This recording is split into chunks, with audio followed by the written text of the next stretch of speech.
Steven Stark. You already knew that or you wouldn't be here. But joining me today is, well, she really doesn't need any introduction. I'm pretty sure you all know who she is already, but we're going to get to know you a little bit better, Ashaya. So say hi to everyone. Tell them what you do. Hi there. I'm Ashaya. If you're here, you maybe know who I am. I do History of Westeros podcast. That's my job. That's what I do for the most part. I'm also a student sometimes, and that's me. Right on. Well, okay, sorry. These things always start off a little rocky for me, and I almost forgot to mute my phone again, but I was like rushing to get it. Oh, yeah, that's happened to me many times with my phone alarm going off. I have an alarm set for some afternoon. Yeah. Yep. We're very professional here, though. So, Ashaya, welcome. And I'm just going to jump right in with how I became aware of you. And it's been a long time ago now. I think Steve the friggin' Italian was still actively making videos.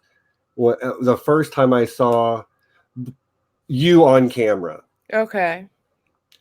Yes. And that's been a long time ago now.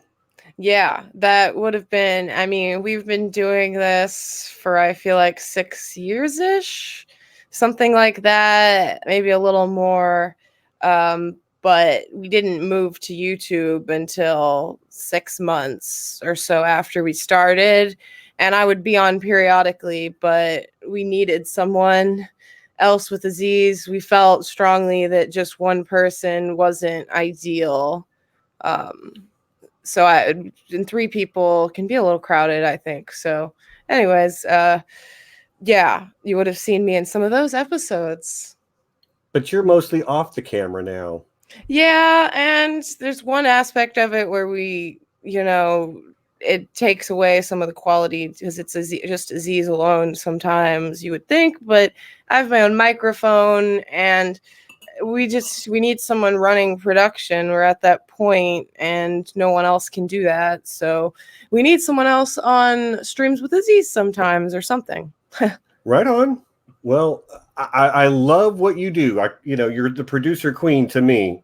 And John Webster is giving you some love for your dark crystal t-shirt. Oh, yeah.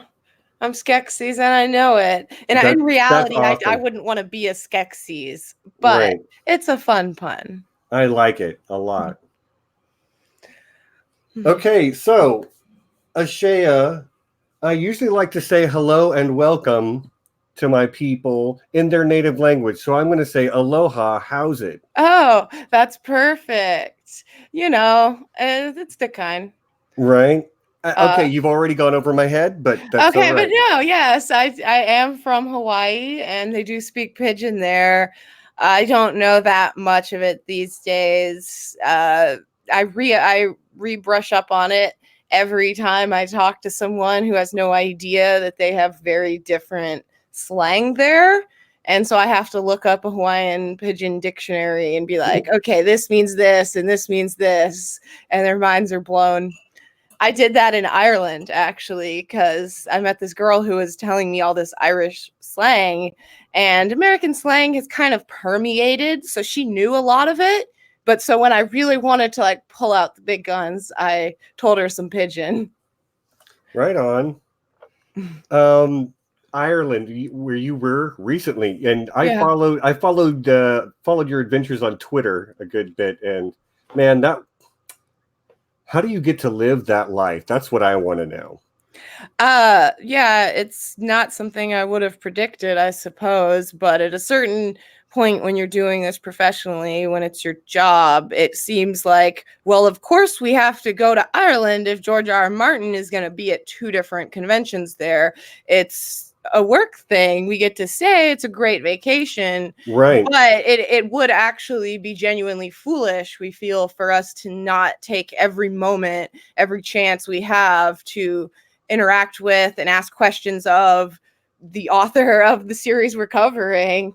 So we get to just, decide it's our work expense, but also it's our only vacation. Our vacations throughout the year are conventions, which are great fun. I love it. We are working at it though, and so we don't just go on a vacation. Don't I know you're working at it? So I did 4 panels this year. I did 4 panels last year, and I was like, "Good God, that's a lot." And Aziz does like 3 times that. I know he's doing 12. I can't imagine it. You're doing plenty yourself. I know. I'll do like 8, and I'm like, this is too many, and so I bumped it down this year a little bit. But even so, I'm like, this is a lot, and sometimes I get in my head about it because it's not actually that many hours of work, but when you put it in another sense that you're performing and presenting and all of that for that many hours, then you maybe should do a multiplier effect on it or something. I think so. It's not sitting quietly in a room for an hour being on a panel. It's active listening. It's active thinking. It's keeping your other panelists engaged, keeping your audience engaged. Yeah. Dealing with your own anxiety or stress level, depending on the person, which could be higher or lower. So yeah, it's high intensity work, actually, I think so too. Regular watchers of my channel will know that anxiety is something that we talk about a lot here, actually, because I have social anxiety disorder, but panels is one of the ways I get around it. Matter of fact, John Webster there in the chat, we're trying to cook up a panel idea together so he can start to climb out of the shell a little bit himself. Looking forward to it, man. So, Ashaya, you're from Hawaii. Did you grow up in Hawaii though? Yeah, I was born and raised there, but I went back and forth between there and California for being a teenager. So, being a teenager, those are some of your most formative years. So I do consider myself just as much from California as I do Northern California. Okay. Up in Lake County, which is by Mendocino County, Humboldt County. Okay. I usually have to say slightly bigger counties. You say the moment you said Humboldt County, I knew where you were talking. Yeah, it's just like there's the Emerald Triangle, they call it, and it's like the lesser known. It's just outside of the triangle. Okay. But just as emeralds in that sense. But yeah, I lived up there. It's a very small, pretty rural area. A very weird mixture of like Northern California hippies and like very conservative, like rural Californians, which there are plenty of. So it's just an interesting mixture there. But very different from Hawaii. Yeah, I can imagine. Humboldt, again, I lived in California for a couple years. I lived in the Conejo Valley, so like Ventura, Thousand Oaks specifically. Yeah. Ventura County. But like, yeah, we went to Humboldt County a time or two to go adventuring. Yeah. wander into the woods and see if we couldn't find anything, interesting out there. Yeah, it's beautiful too. It really is. It's stunning. I love those redwoods that they have up in Northern California in general. And I've never been to Hawaii, but like, it's kind of legendary. You know? The things about Hawaii are there are just as beautiful beaches that you can find in far less touristy places, or at least far cheaper places. Right. And that's the truth there. You can also there's a lot of racism there, and it's very it's makes a lot of sense for there to be racism. And I mean racism as in against white people, because we colonized them. And so of course they're going to be very angry about that. Still, they have good reason to be. So going there as a haole, you might not have the best experiences because of that. It's also very expensive, as most islands, like pretty much all islands, are extremely, extremely expensive. Basically, if you want to go somewhere for lovely beaches, I say go somewhere else. Okay. What an endorsement. What an endorsement. You heard it here first, folks. No, I mean, I'm from there and grew up there, but I've had like terrible experiences with like kids spitting on me and stuff like because that. I would And, guess you're not ethnically Hawaiian. yeah, exactly. And that makes so like, and I can't even really fault them for it too much. I mean, that's still like a pretty terrible thing to do, like another kid to do that, but whatever. Right. It's not white people punching down. So you just kind of feel weird being there, I guess. Like there's these people that are a secondary class, and there you are, richer. Right. Yeah, I can imagine that makes it can make an awkward set of circumstances. It's true if you go to other places for vacation too. If you go to Mexico or something, like it'll be true in general at a lot of vacation locations. That's why I only vacation at the convention. Yeah, it's great. Now, I would love to visit certain places around the world, but the places that I want to go generally weren't colonized either. Like China, top of my list. Yeah.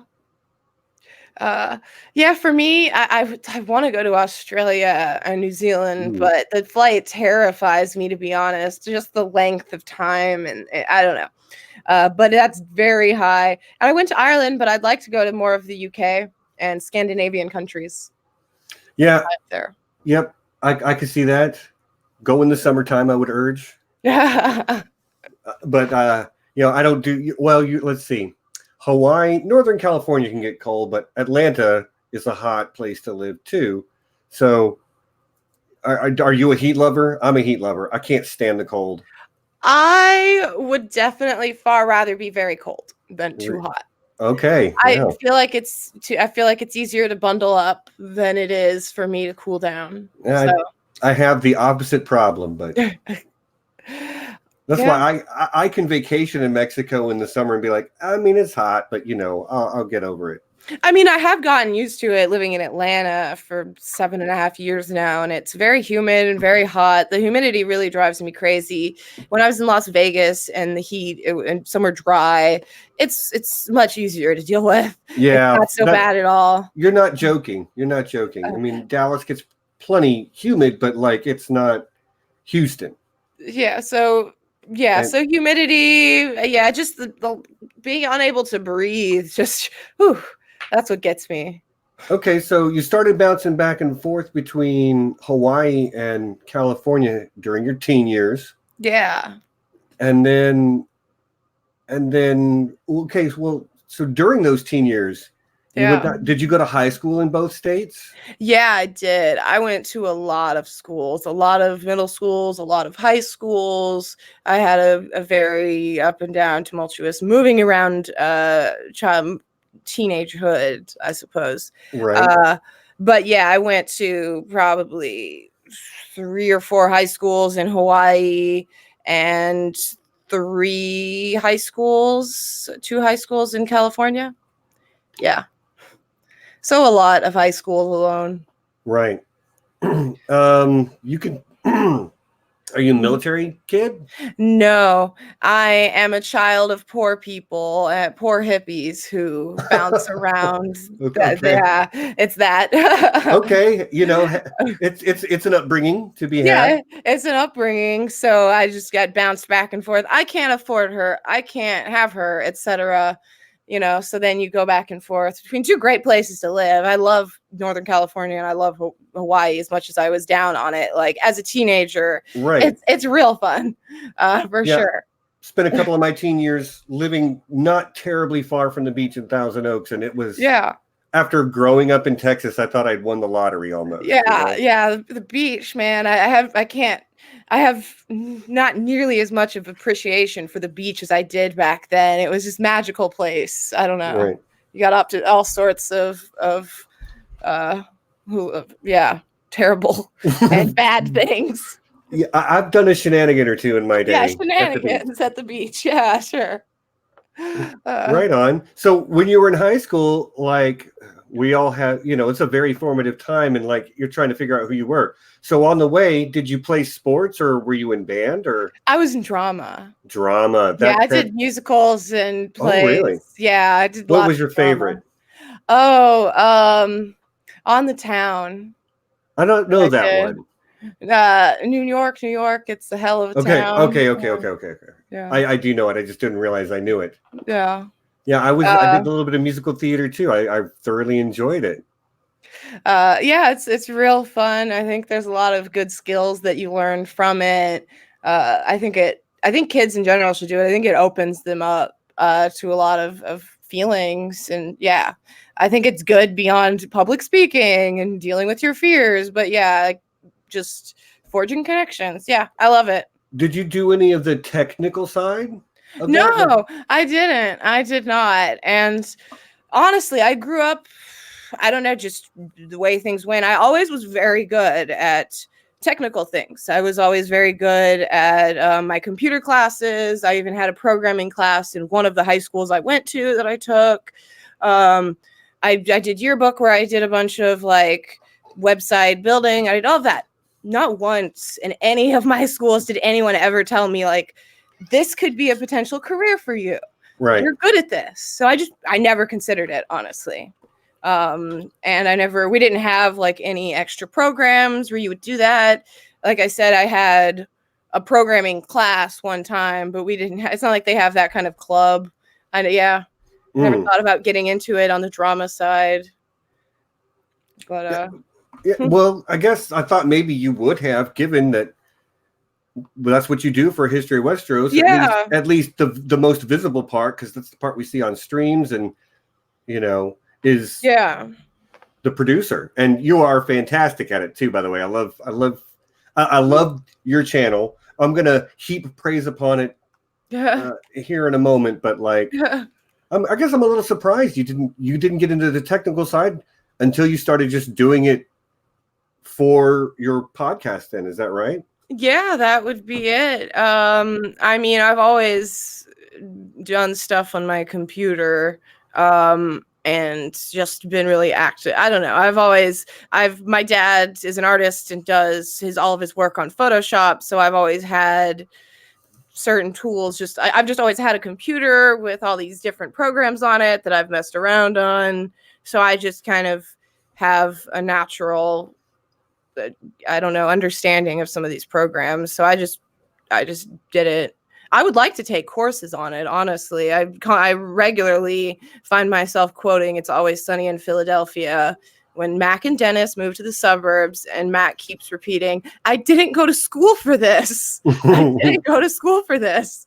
Like, I just can't crack it sometimes. Right. And it's that there's a reason that people go to school for this stuff, is that it's not just that simple. Sometimes you do something where, like, for example, I was trying to do something with the mixer when we first got it, and I had the headphones on and I pressed like phantom power. I did a thing, and oh dear Lord, the sound that emanated from the headphones into my ears, I had like difficulty hearing for like a day or so, like, and the ringing went on.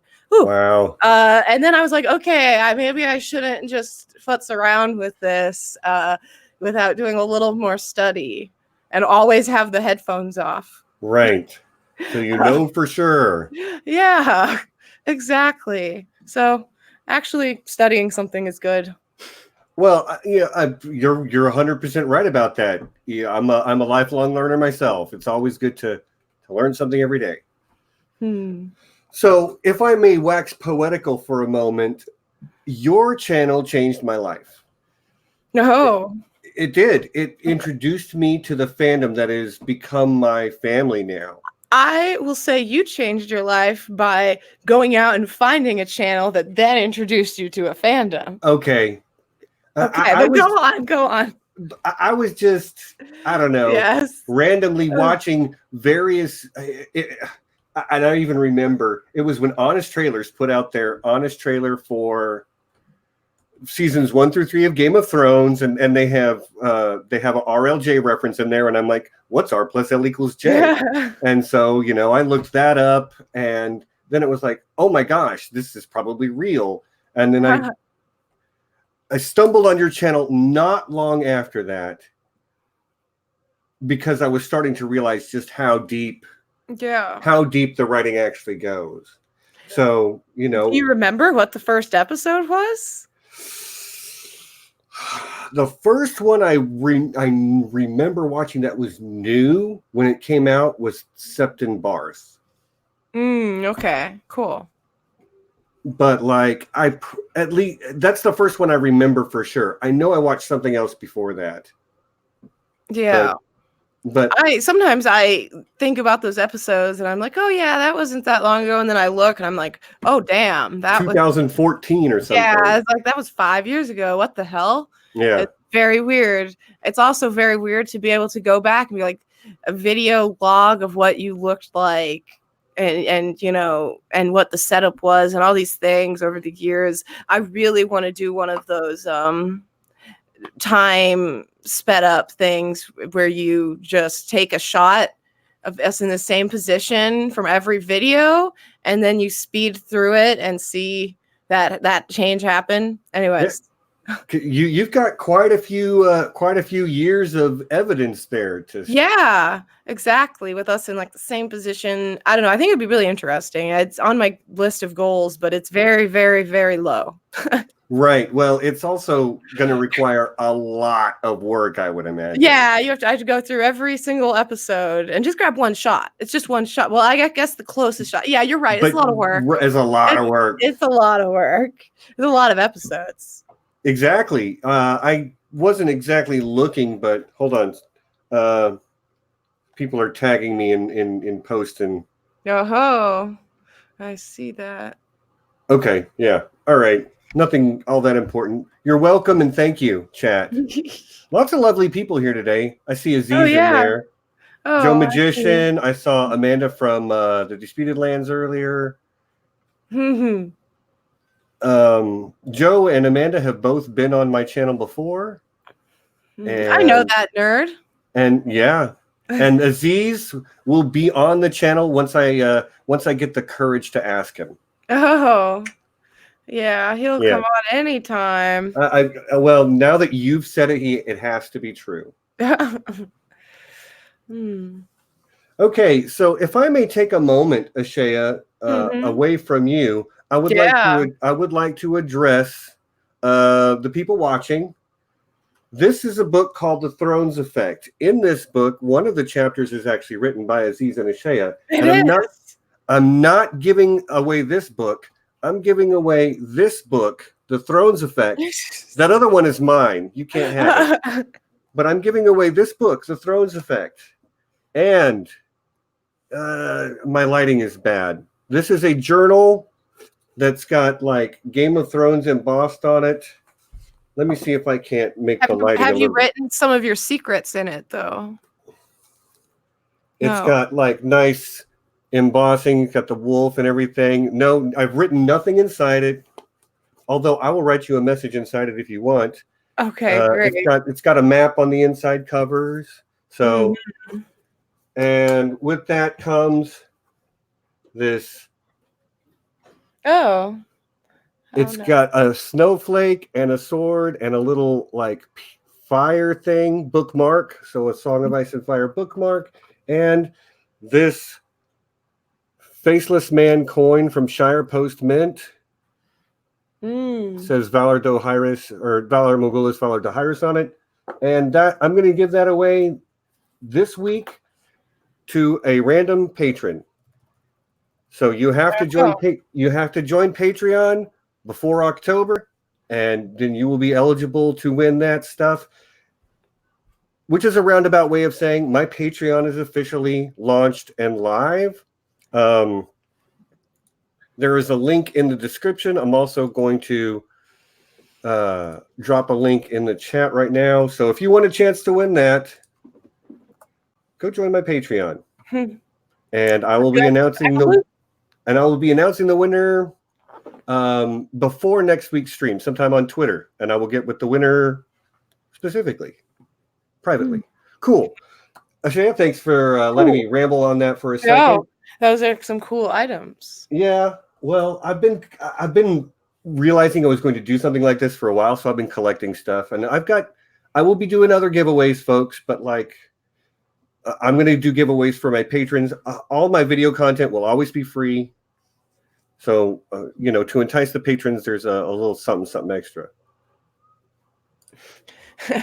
Scott Wortman said the same kind Gurm tips his dancers. Right. With the faceless With man the faceless coin. man coin. I don't know if you heard about that, but he went to Jumbo's Clown something. Anyways, this place in LA that does burlesque, and he tipped his dancers with faceless man coins. That's that I love everything about that. I know, it was great. So just it was worth sharing here as well.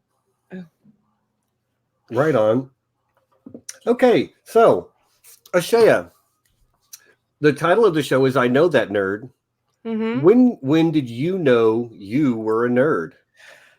Okay, that's an interesting question, I suppose. I mean, I've always had an interest in things like science fiction and fantasy growing up. I read all the time. So I was kind of just a book nerd, I guess, growing up. I didn't have a lot of access to a ton of TV and movies, but I could always go to my local library and check out books.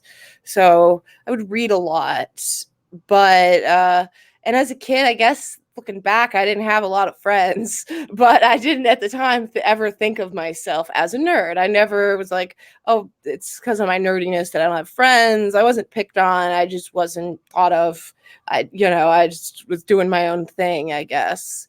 And then when I was a teenager, I still had the same interests in reading and in all that sort of thing. And I had like a friend and I would watch The Dark Crystal over and over, and like we had that in common, but we also partied a bunch. So like my teen years, I was not that nerd.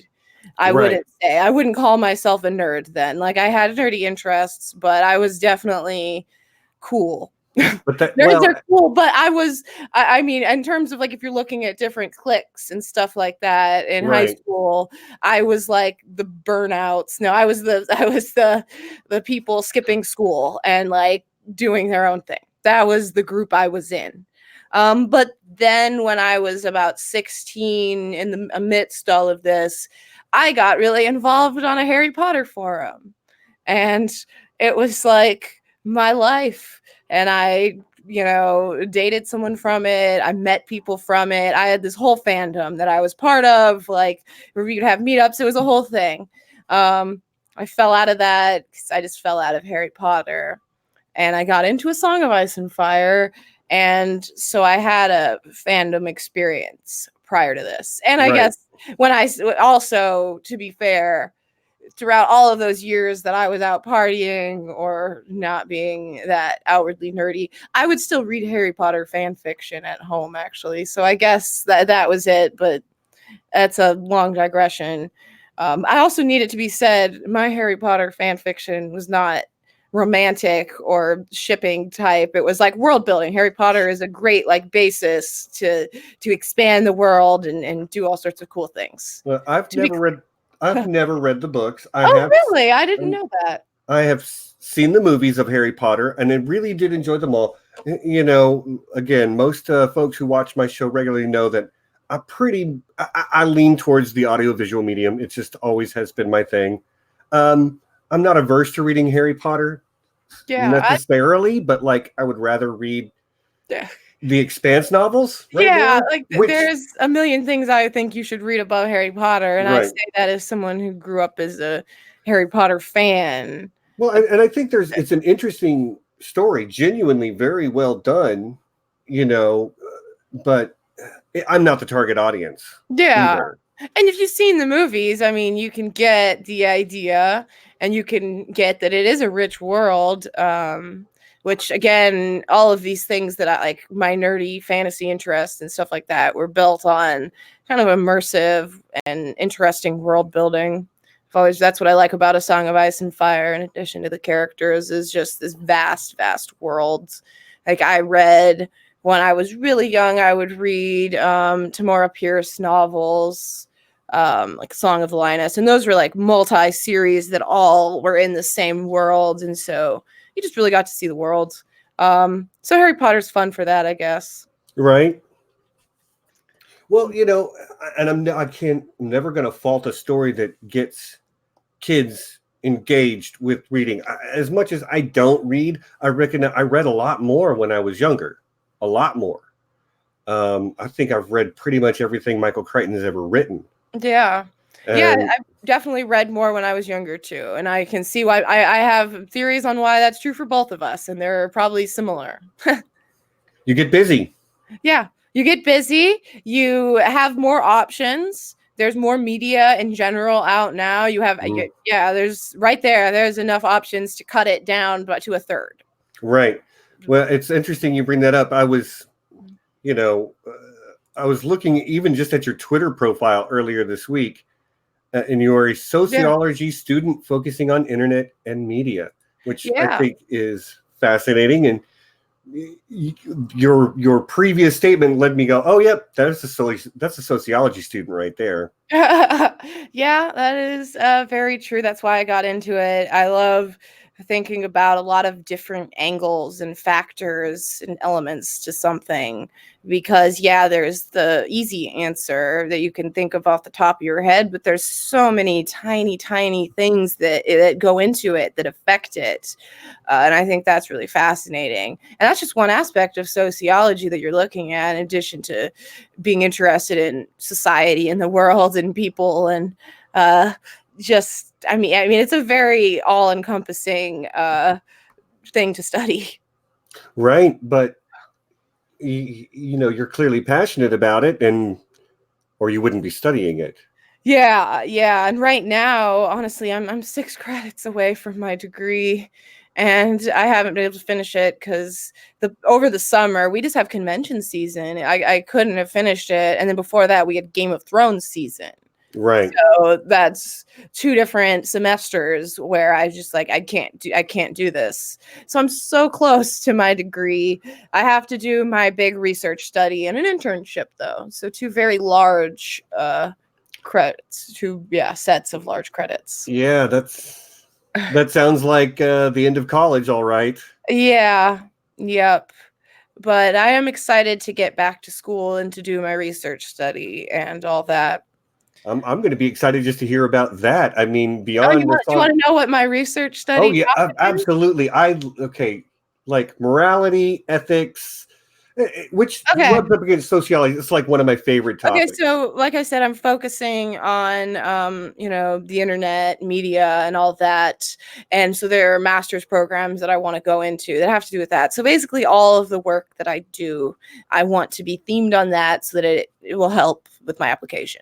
Anyways, so my research study is the impact of augmented reality lenses on self-esteem levels. So, the instant Snapchat lenses or Instagram or any of those things that do it live, not filters. Filters are applied after the fact. Right. Those lenses that do it live, so that you are actually looking at yourself as and it'll give you cat ears or as just beautified or as whatever. And there's so many different lenses and there's so many different factors. So basically, and in my, test, which was small, and in my research, it does both. It both improves it, increases it, and reduces it.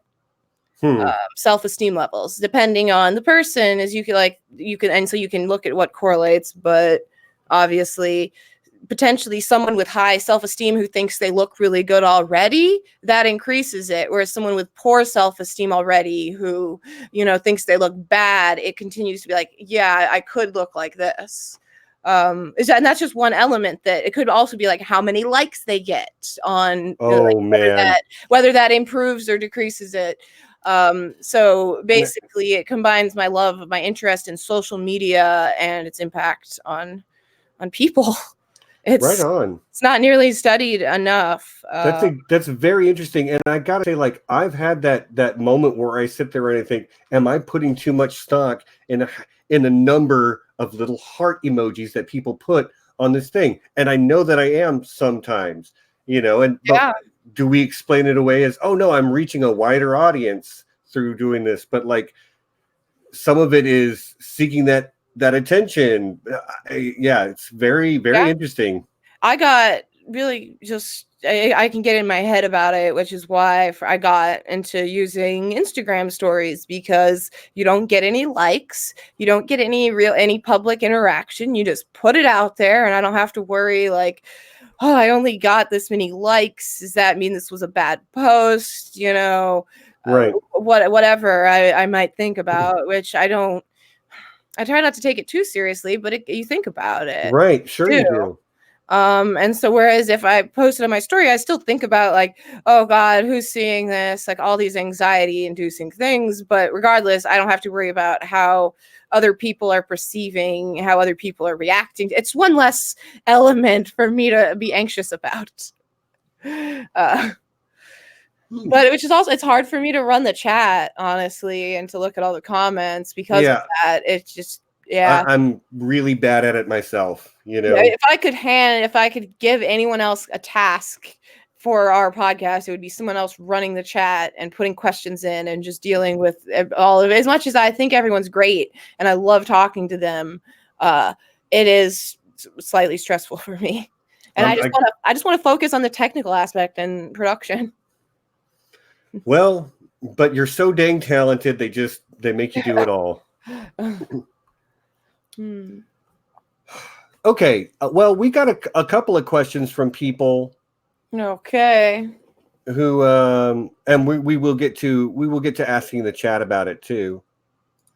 But there were a couple of questions that people sent in, and I'm just going to start with at Stacy _27 Meyer 27. She's in the chat. I saw her earlier. She wants to know, what is your favorite POV in A Song of Ice and Fire and your least favorite? Oh, I get asked this a lot, and it varies so much depending on my mood and what I want to define favorite as. Is favorite the one you're most excited to flip the page and be like, yes, it's a Sam chapter? Is it the one that sits with you the longest and you keep thinking it has the most depth? For me, I think favorite is the one that when I turn the page, I'm like, yes, like fist pump, like it's finally this character. And honestly, Sam is that for me pretty consistently. There's hardly any time it's a Sam chapter that I've ever been disappointed. And I would say, the Dornish chapters, even though that a lot of people don't like them. Anytime I'm like, yes, it's Arianne, or yes, it's someone there, I'm very pumped for it. I love Sansa. But I'm less of a excited that we're at a Sansa chapter. I just love Sansa as a character. Least favorite is Jon. Yeah. Every time I get to a Jon chapter, and I'm like, I kind of roll my eyes that I have to read it again. Poor self-insert white boy. Yeah, I don't know. Exactly. He's whiny. I feel like Jon, like I guess people feel like about Sansa in that regard. But yeah. I don't even feel very negatively towards Jon. It's just a matter of when I get to a chapter, I'm not very excited for it to be Jon. Whereas other characters, I'm even like Victorian, I'm like, hell yeah, I get to see what's going on here. Or Aeron, there's exciting things going on. A little, I don't know. Maybe later I'll love Jon. I'm not going to hold my breath on that one. Yeah. I might be less. I mean, assuming we know actually a lot of where his plot line's going, I am going to be like, okay, get it over with. I know where this is going. Well, but what if he comes back wrong and we get a POV? That's going to be really interesting, actually. Yeah, and then I'll be excited for other chapters of his. So it depends. Honestly, on my first read through, I didn't like Brienne chapters very much. I wasn't a big fan early on. When I was reading it for the first time, I would get to one of her chapters just going through the Riverlands, and I would really want to be done with the chapter to get on to that's the thing is when you're looking at your first read through, I can be very impatient sometimes to just get on. It was so long ago that I did my first read through, but I still very clearly remember my frustration sometimes. And another character again. And I bet if I had asked you that question at the end of your first read through, as you say, it would have been very different answers. Yeah. For me as well, I actually really, he's the self-insert white guy. So Jon Snow, I really enjoyed those chapters, but like as I have gotten more and more into the story, man, he's fallen out of even the top 5. Yeah. No. Oh, poor John. Oh, poor John. He's just so angsty and kind of boring because he's so predictable. Yeah, he is. It's the angst, the brooding that gets me. I've had enough brooding. There's so many characters that do that. I mean, honestly, we were talking about the Expanse, and Holden gets real broody for my tastes. Right. Okay. Up, but he gets like, I'm not a big when in reading the Expanse books, I could also sometimes be very frustrated reading his chapters, just as an example. Yeah, well, Holden is another perfect example of the self-insert white boy, you know. Yeah. Although actually, I will say Holden in the books is he's meant to not be white. Okay. Because he has like 8 parents, and they like mixed it all up, and half the parents aren't white. And really, in the Expanse, basically everyone should be mixed race. Right. You know, realistically speaking, like every person, if it's that long into the future, like maybe there's a few who look whiter, but that's a whole digression. Well, you know, and I'm with you. They have a very diverse cast on that show. It's amazing. They do it very well. But if it were actually 200 years in the future, like our society will look like that. Like that's how it'll look. As they say in Broad City, we'll all be caramel and queer. That's how a lot of us put it. Okay. But speaking of the Expanse, we did an Expanse last week. Expanse stream on my channel, and everybody I know from the A Song of Ice and Fire community who is a big Expanse fan, with the exception of Courtney, who found it years ago, says your name when the Expanse comes up. I watched it because of Ashaya. Yeah, I proselytize it big time. And I can't thank you enough. I can't thank you enough.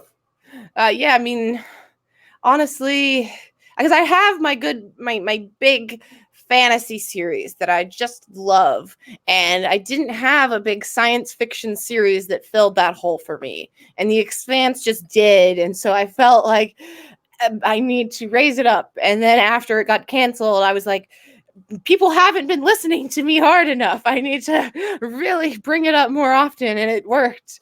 I have every convention I go to now.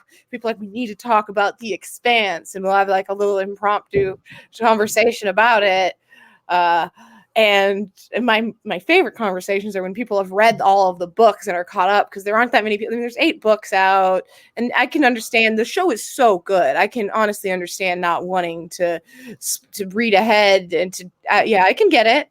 Right. But oh man, every book in that series gets better and better. Every single book. Book 8 was my favorite, and that's the biggest selling point I can give anyone on the Expanse. Wow, that's actually, you know, I do really want to read the books, but I don't know that I want to read ahead of the show. Yeah. You know, I don't know that you need to or should. That's all I can say is I can't imagine. You guys, you show watchers have so much to look forward to. That's all I can say. It's like ridiculous. It's just like, think about how each season of the show keeps ramping up. It just keeps getting better and also bigger and grander in every sense. That's true of every book. Like when Comic-Con, you know, during Comic-Con they put out a teaser trailer and like a 4.5 minute scene from season 4. Yeah. And that scene just made me like, as somebody who like, I can't help it. Cinematography is just a thing that my eye is always, where is the camera? How is it angled? What's the field of view? How are they lit? And my God, it's gorgeous what they're doing. Yeah. It's gorgeous. I can't wait. Yeah. Oh. The first episode of The Expanse I ever saw, and I said this last week, you were sitting in my living room, and it was the day before we started Con of Thrones Dallas last year, and I had no clue what was going on. But, you know, and it was the episode where It was the first episode with the ring in it. Okay, yes. Without you saying anything else to spoil, but yeah, the ring, yeah. When you have the racer guy. Yeah, that one. That's my favorite episode, by the way. Is it? Mine is actually the one right before that. Okay, yeah, the racer episode is just like this big turning point, I feel like, in the show where it ramps up and like that you see through the film work, you know, how they're being directed, they're having that thing filmed. Either way, I feel like I love how the Expanse does that, how midway, partway through the season, they switch gears on you, have some big moment, all of that. Phenomenal. Oh, I wish, Bernie, if I could go back to school, that would be probably be my dream job. Is DP. Yeah. Director of photography. Yes. Yep. I know. What a fun, cool job. But yeah, so I can't thank you enough, because the Expanse has replaced, for me, you know, Game of Thrones is always like something to look forward to and something to think about and theorize about and talk with my friends about, and the Expanse is a whole fresh new story to do that with, you know. Yeah, I know, you bet. That's what kind of why, I mean, with the 9th book, there's a little while before it comes out. So in terms of actually wanting to theorize without influence of people having read the books, that is an argument for reading the books, I have to say, in that perspective, if that's one of the things you're getting out of it. But you could also just be theorizing and talking with people who have only seen the show too. I guess that's what, and trust that they're all right. Right. I mean, it is what it is. I'm gonna try to not be spoiled, but you know, it happens. We live in a world where somebody's thumbnail can spoil you, you know. Yeah, that is true. It's happened to me before. Yeah, it's, as always, it's the journey, not the destination, but it still sucks when someone spoils you. It does. It does. I got spoiled by the Emmys. I won't watch the Emmys. No, I still will. But the two things about the Emmys. One is they spoiled Game of Thrones massively. Not for me, because I'd seen it, but they had the Night King scene with Arya, and they had Jon and Dany. Right. Like, they just showed those scenes. Oh, wow. Yeah. Hope you've seen it. Yeah, that's ridiculous. But then I watched this show, Jane the Virgin, and they gave me this. I haven't finished the season, and they gave me this massive, massive spoiler for the end of the season that just drives me crazy that they did that. So, anyways, spoilers can rain on your parade too. I was pissed off, honestly, that day. I can imagine. I'd gone spoiler free for so long. Oh. Okay. Well, you know, there's nothing to be said for that. Some people are just jerks. Yes. Apparently the Emmy editors are. Okay. I mean, how do you mess that up? I don't know. They did it on purpose. The biggest spoilers available. We'll just go with that. Yeah, that's the only reason they did it. I can assume is that they did it on purpose, because I don't think there could be that massive of a screw up. So I have to think they did it on purpose. Very weird. No, I won't understand it ever. They did something like that at the Hugo Awards, not this year, but the year before that, where they spoiled The Good Place. Like, the whole ending of the season, like a big spoiler. I mean, yeah. Like, there's an argument to be made that at the Hugo Awards, you have a niche audience, and maybe you can expect them to be more informed on whatever subject matter is at hand at that particular convention. Yeah. But like, the Emmys are a global, worldwide, you know. Not that anybody actually watches them anymore, though. Yeah, I did. I watched them. Well, we had Bernie live tweeting from images from the red carpet last week. So we had our sub roll of Emmy coverage in the chat section while we were doing the Expanse talk. It's good stuff. Good stuff. Okay, so Rita Unbound, you heard of her? Yeah, I have. Okay, I've heard of her too. She has a question for you. She said, "Who is Ashaya's favorite Jim Henson character or creatures, and why?" I like the Chamberlain of the Skeksis. The best. Yeah, I can't get that high. Yeah. Can't do it. My voice is because of deep. his iconic sound there, but also his character is just really interesting, actually, especially when you add Age of Resistance into it. He's just a really good character, but I like the Skeksis because they're really impressive in terms of puppetry, I think, and in terms of how they look and capturing this really disturbingness that's can still have this little bit of silliness to it. I love the Dark Crystal, but the Gelfling have always slightly creeped me out. So I wouldn't The say Gelfling is what creeped you out in that movie? yeah, they do a little bit. I'm not the only one that they creep out. They're creeped out by that.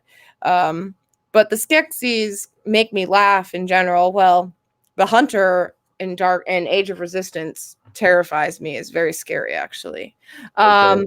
Anyways, long answer, but say the Chamberlain. I've never been that into Jim Henson's Muppets or Sesame Street or any side of that, like that kind of stuff. I know it, but when I was a kid, I was exposed to Labyrinth and Dark Crystal like really early. Okay. And like I'm young and like in general, so they would have been around. I was definitely under 5, probably under 4, like very Pretty influential, young. very young to see those sorts of things. So like they stuck with me and I would watch them again and again. But then you could imagine when I saw Sesame Street with its puppets and I'd already seen Star Wars, I just couldn't hang with it, I guess. It just seemed like little kiddie stuff and I You're didn't like, this is fake. This crap's fake. yeah, but I didn't grasp at the time that actually the Muppet show is like the Muppets are not just kiddie things, like they're actually an adult show, but I just wrote them off because they looked like they were for kids compared to these complex, like, weird Jim Henson, Brian Froud puppetry. Right. So yeah. You brought up Labyrinth there for a second. Yeah.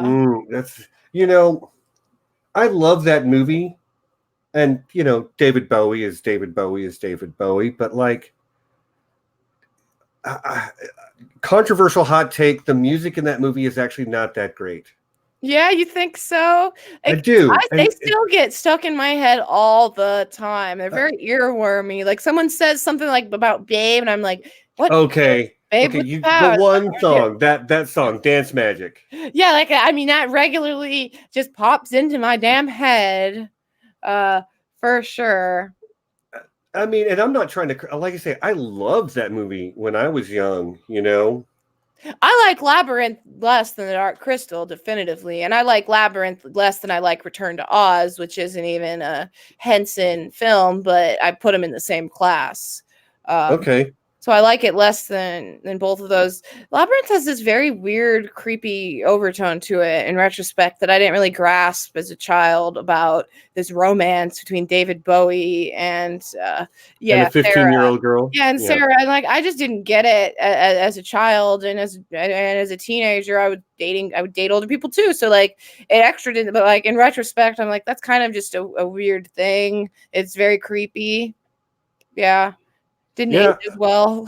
Whereas Return to Oz like knew that what it was showing was messed up. I mean, if you haven't seen Return to Oz, it shows Dorothy who is known and she is her aunt and uncle are worried that she is just crazy.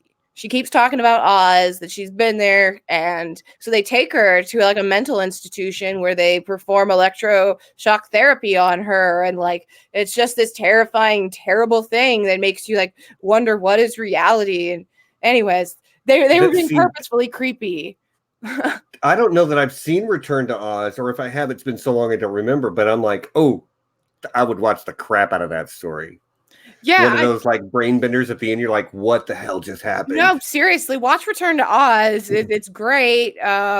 It's just one of those films that I mean, it has that kitschy, cheesy kiddiness, while also having such disturbing moments and things that make you think. Impressive puppetry. Yeah, I love it. But still, The Dark Crystal is number one for me. Would you say that Would you say that The Dark Crystal is your favorite movie? I can't. It's always hard for me to delineate between types of movies. Okay, Like, that's a fair. comedy is different to me than a drama. It's a fair answer. So It if I was, definitely ranks up there for you, though. yeah, if I was gonna say like favorite fantasy movie, then yeah, it's The Dark Crystal. If I'm Over gonna Star Wars? Star Wars is like a space fantasy. I can't help but think of it in a different. Like, it's just hard for me to exactly compare them. Okay. And Star Wars has the fact that it has, all of these films. It is, an empire, pun intended, but like it is like you can't pick one Star Wars movie and compare it to The Dark Crystal. I It's like agree with that. like maybe I say my favorite series of films, like then it's the Star Wars. I don't like any other like universe more than I like Star Wars. But my favorite comedy, my favorite film, like if I had to say my favorite film, like above anything else, even if you made me not break it down into comedies and all that, it would be Wet Hot American Summer. It would be a comedy. That would be my number one film of all time. I could put it on anytime and it'll have me crying from laughter. I think it's a masterclass in just tropes and cliches and that's type of humor. It's exactly my type of humor, and it's the best possible type, of depicting that. Yeah, I don't know if you've seen Wet Hot American Summer.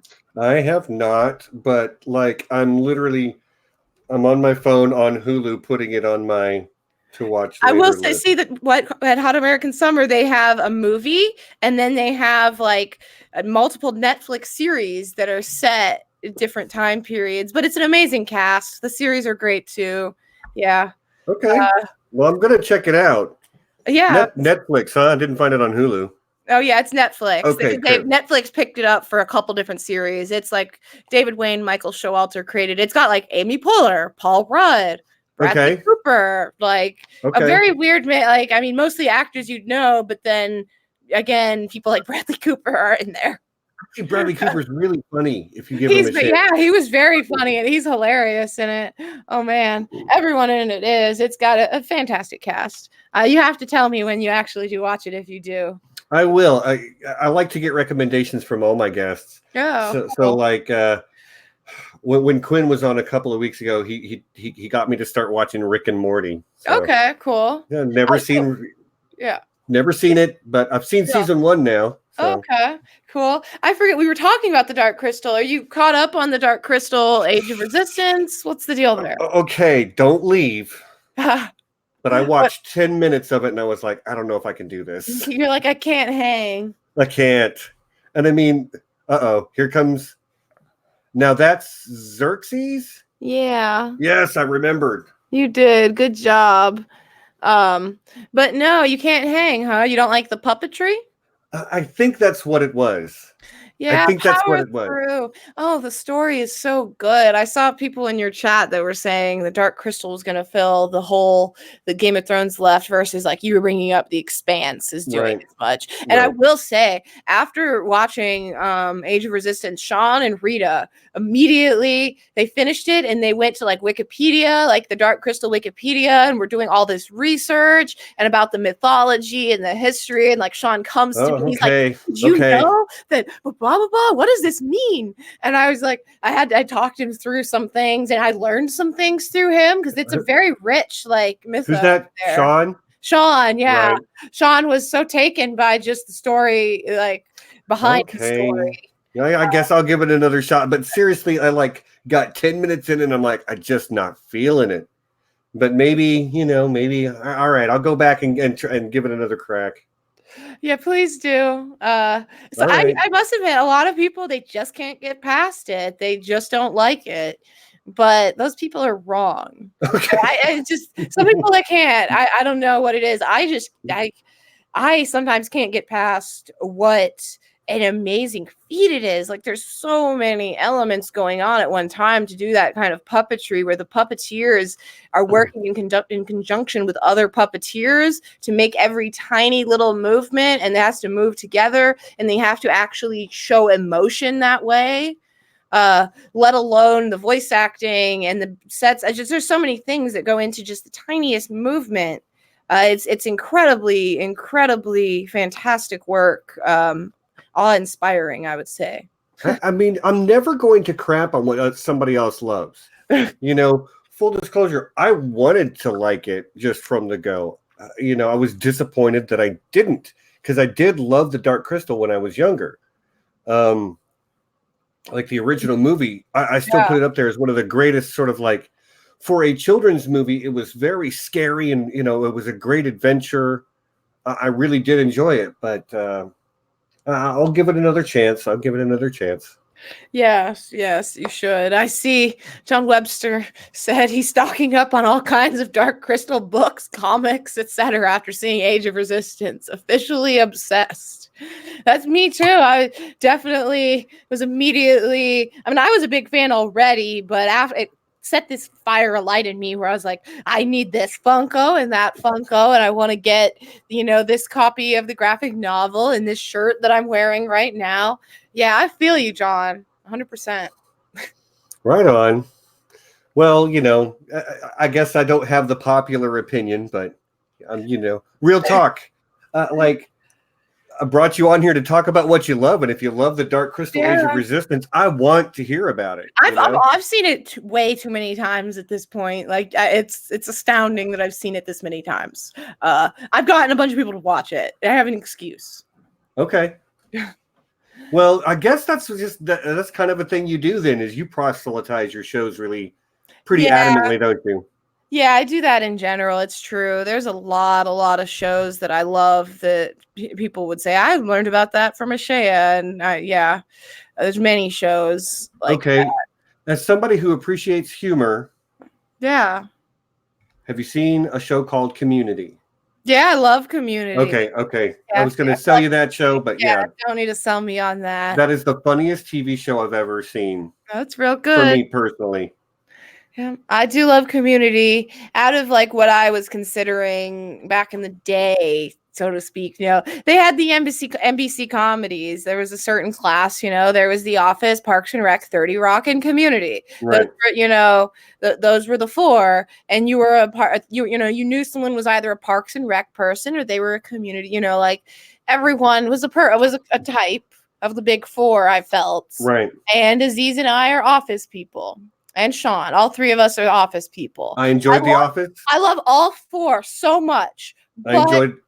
That's who we are. Yeah, I'm Community guy. Enjoyed The Office is great. I love Steve Carell. But to me, it was all about Danny Pudi and Donald Glover on Community. Yeah. The Troy and Abed relationship is just the coolest, weirdest thing ever, and I loved it. Yeah, I do love it. I see. That's not one that I rewatch a lot either. I remember that because we put Always Sunny in Philadelphia, The Office on repeat all the time, and then sometimes I add in Parks and Recreation to the mix. Every once in a while, I'll do a 30 Rock. I haven't done Community in ages. It's worth it. It holds up. Shows. There's a few other shows I put on that I like. Just you need to you just want something you can put on and not pay attention to, or I'm trying to go to sleep. I want to be able to close my eyes and not have to watch it. So I also have, I'll put on repeat, on rewatch. Other comedies are Friends, Seinfeld, Curb Your Enthusiasm, and Veep.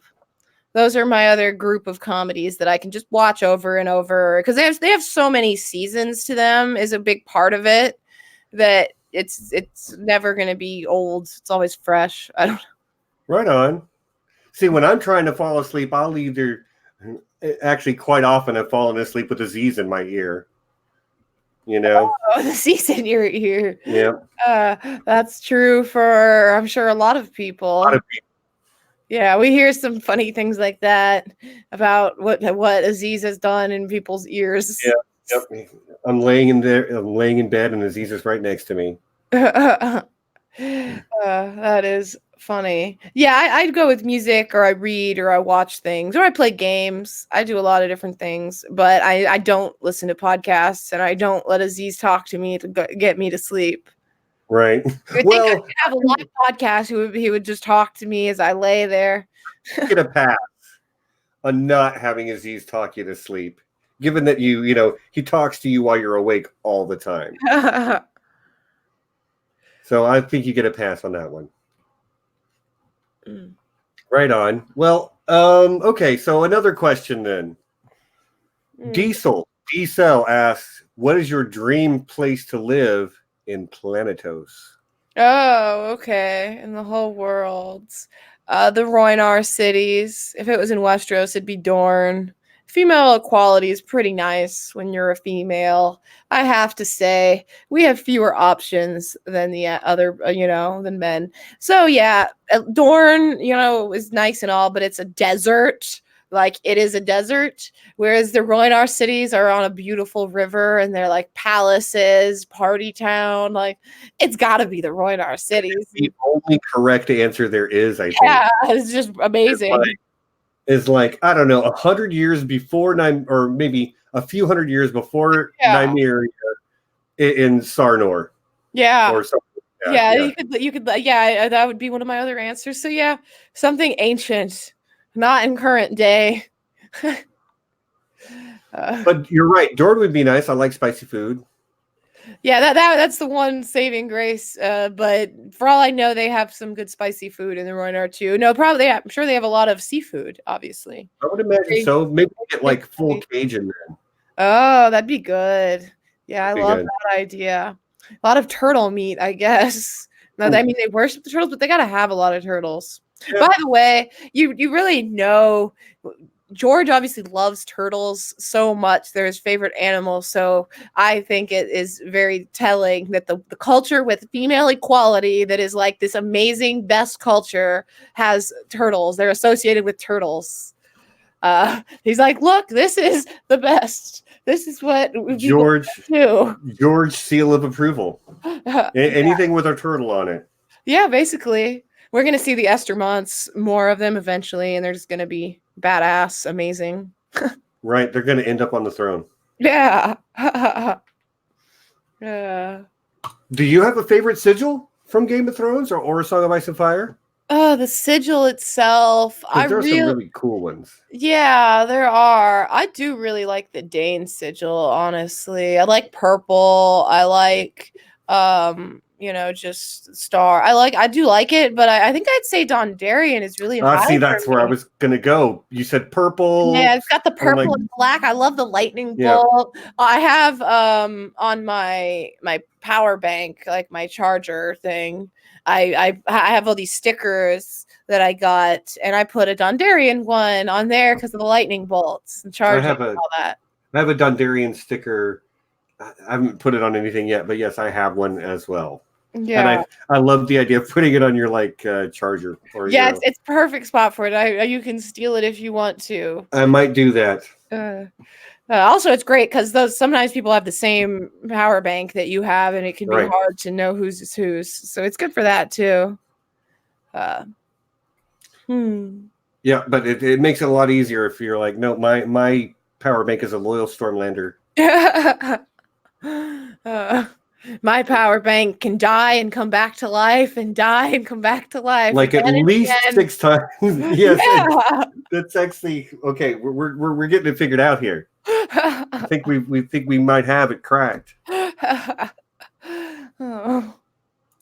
Yes, the great and powerful turtle himself, says Joe Magician. I remember Joe had a tweet at some point where he was faking a response from George R.R. Martin, and he drew like a turtle on there to prove that it was George. A really, really bad turtle. It was hilarious. So, Ashaya. Oh, crap. Yeah. What'd you drop? No, nothing. I just stepped on a bag of chips. Oh. I've got I'll get a little snack spot hiding away over here just in case. Okay, so I would like to ask you, a couple of more personal type questions. Don't answer anything you're not comfortable with. By all means, nobody comes on my channel for it to be awkward. But I don't want to define you by the person that you are involved with, but I kind of know you as half of the AA podcast. You know. Would you mind talking about how you met Aziz? Because I think I've heard him talk about it, but I don't know that I've heard you talk about it. Okay. you've heard it, but I'll repeat it. Sure. My dad is older. He's, he had me at 40. He married a woman that was, 20 years younger than him. At their wedding, she had her friend Aziz come. He was invited, and so he flew out to California, and I was there because it was my dad's wedding. So Aziz is, 20 years younger than my dad and 18 years older than me, and a friend of, anyways, that we met that weekend, watched the Royal Tenenbaums together the first night he arrived.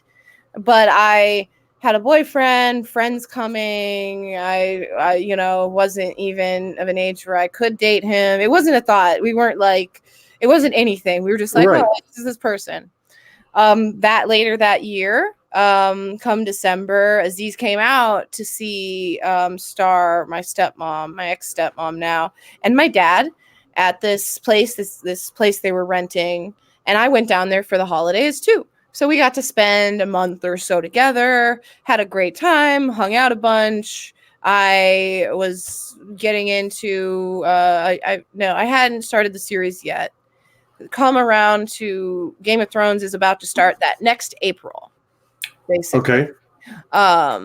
And so I started it, like I started the book, just before the season. I read a little bit ahead, and I was reading somewhat concurrently with the show, and for part of the first season, and I quickly outpaced it, but it was great for a while. And if anyone recalls who was watching in season 1 and all that, or reading, Dance with Dragons came out at the tail end of the season in July of 2011. And so Aziz was in Las Vegas because he was playing poker, and he asked he hit up my stepmom and my dad and asked them if they wanted to come to Las Vegas. And they were like, no, but Ashaya would want to come. And he thought that was weird because I was 17 years old. To say your 17-year-old daughter should go to Las Vegas. But I went. We had a great time. We got to talk about A Song of Ice and Fire, about the Dance with Dragons, which had just come out, and it was this big, exciting thing. Nothing happened. It was just that, like I said, I was underage. We just wanted to talk about that stuff.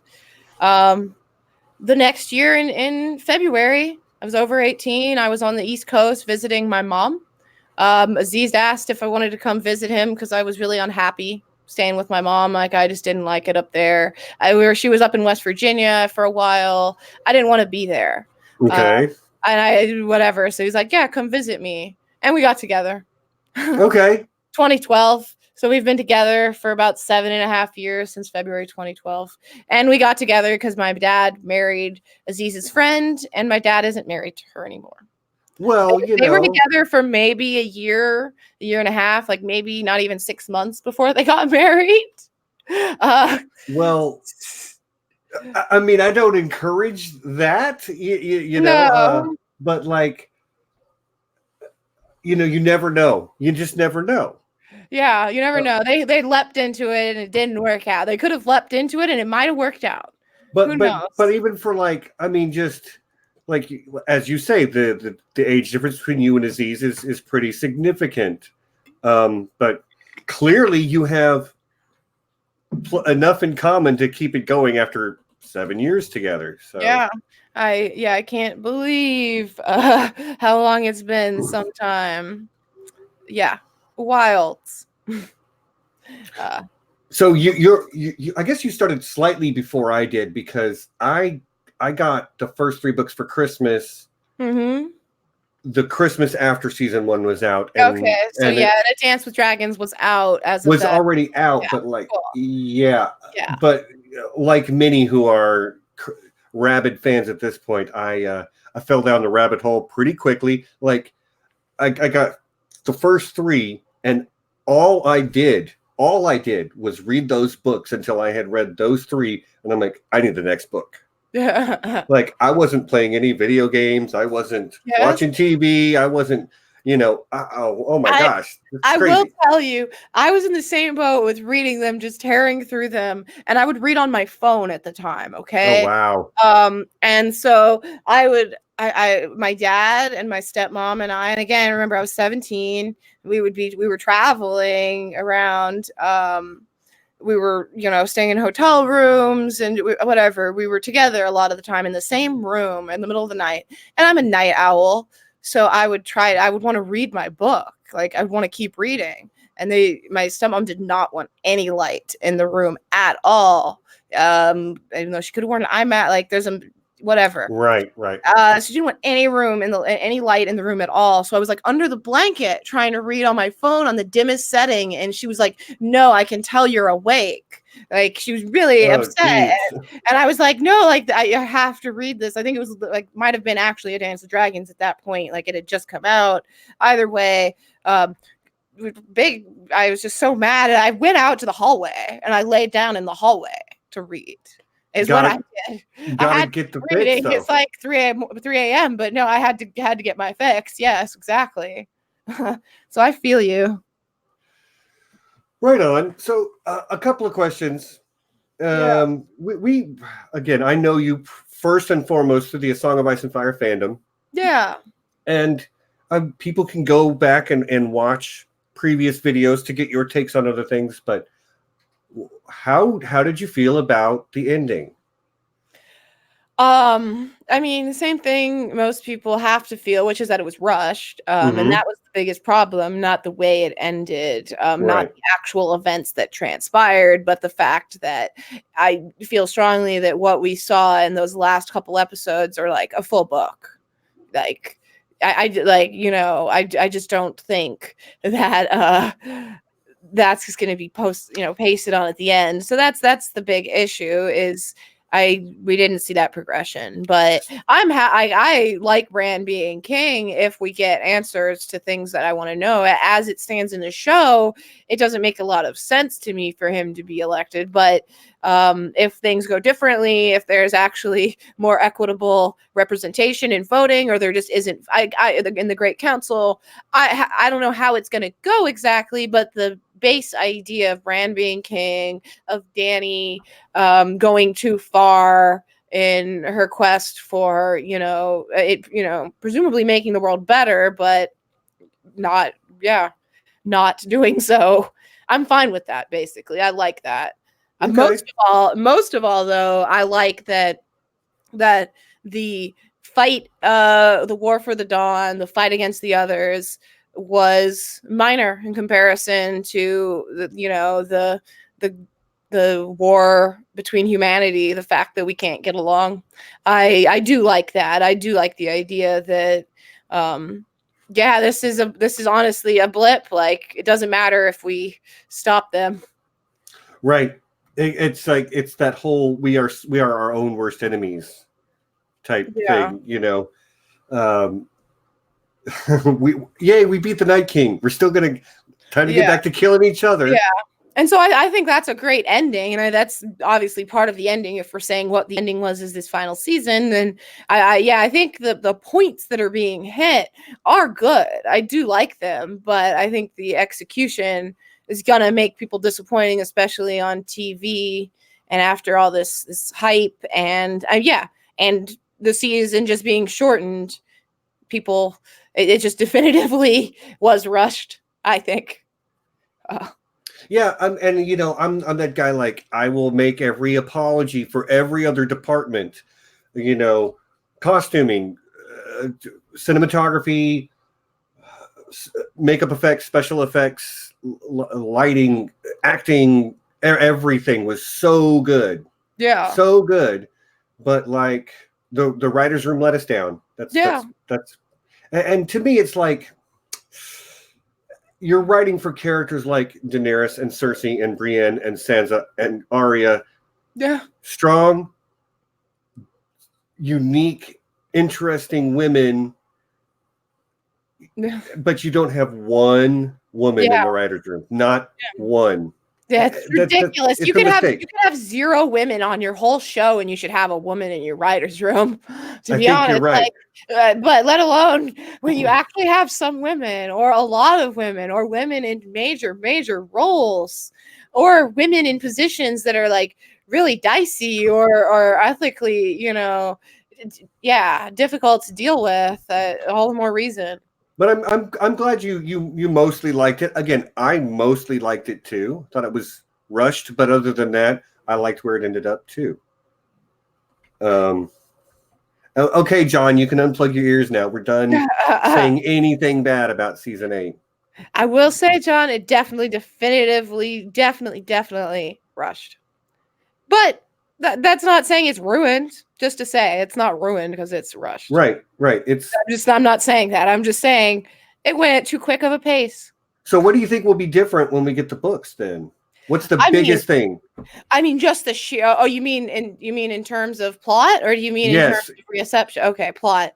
The biggest things, the Greyjoys, and their effect on things. The way, I have to think that a lot of what the Night King did, Euron will do or have some, part to play in it. So again, some beats I think will be the same, but involve very different characters. Dany versus young Griff. And how that, I think that'll be. Aziz, ask Ashaya about dragon saddles. Now you just want to get me worked up. I have a theory that they're just like dragons sweat when they fly, and their sweat is very sticky. Very sticky, yeah. Okay, sticky dragon sweat. Yep. Oh man, you're welcome. John's very familiar with that, I think. We walked into that one, but you're welcome, everyone. Yeah, no. But what was I saying? Oh yeah, things that would be different. Obviously Dorne, Greyjoys, and young Griff are things that were just cut and butchered to pieces and cut out of the show. So that's going to be massively different. Old Town, Sam at Old Town, and how things will go there. Sorella, there's so many things. So do you have something that you're most looking forward to that was not covered in the show? I mean, because there is quite a bit. Yeah, there is quite a bit. I'm trying to think of what it would be for me. Probably. Oh man, that is very difficult. I guess I really do want to see more about Varys and Illyrio's plans and see if we have any answers.